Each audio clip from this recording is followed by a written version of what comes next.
On sait que les rémunérations des grands patrons, des patrons du CAC 40, ont explosé depuis 25-30 ans et que des gens comme Carlos Ghosn, patron de Renault, ou Olivier Brandicourt, patron de Sanofi, peuvent gagner en un mois ce qu'un smicard gagnera en 73 ans.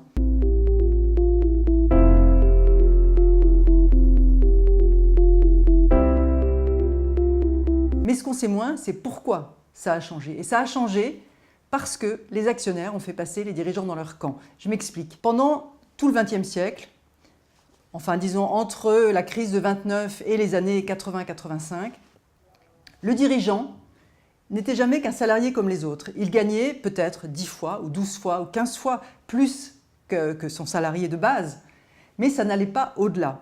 Il était un salarié comme les autres au sens aussi où si l'entreprise faisait faillite, il allait se retrouver à la rue comme eux. Résultat, il faisait en sorte de protéger un peu tout le monde, lui-même et les autres. Et puis, dans les années 80, la bourse est revenue en force. Alors la bourse, jusqu'aux années 30, jusqu'à la crise de 29, en fait, était assez puissante aux États-Unis et même en Europe.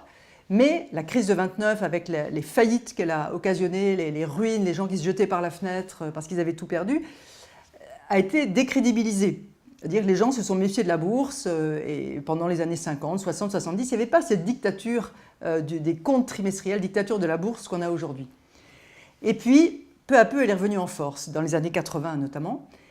Et, facteur aggravant, les fonds de pension, c'est-à-dire les caisses de retraite des salariés américains, les fonds de pension ont eu le droit, ce qui n'était pas le cas auparavant, de prendre des actions massivement dans le capital des grandes entreprises.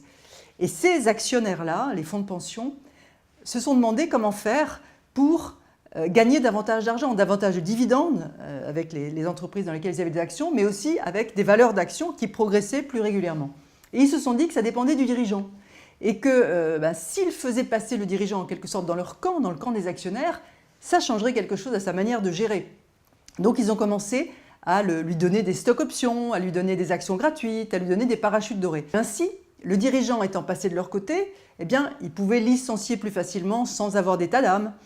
Il pouvait ne plus diversifier son entreprise puisqu'il avait plus de risques. Et on sait qu'une entreprise qui se concentre sur un seul produit sera beaucoup plus rentable, elle sera beaucoup plus efficace dans son process, donc elle gagnera plus d'argent.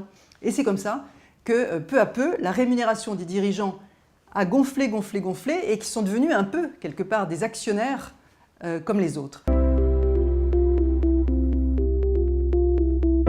Ces rémunérations sont tout à fait légales, elles sont votées par les conseils d'administration. Simplement, peut-on dire qu'elles sont éthiques? Peut-on dire qu'elles sont justifiées? Le problème n'est pas ce que la loi exige, mais ce que l'éthique requiert, au-delà de ce que la loi exige.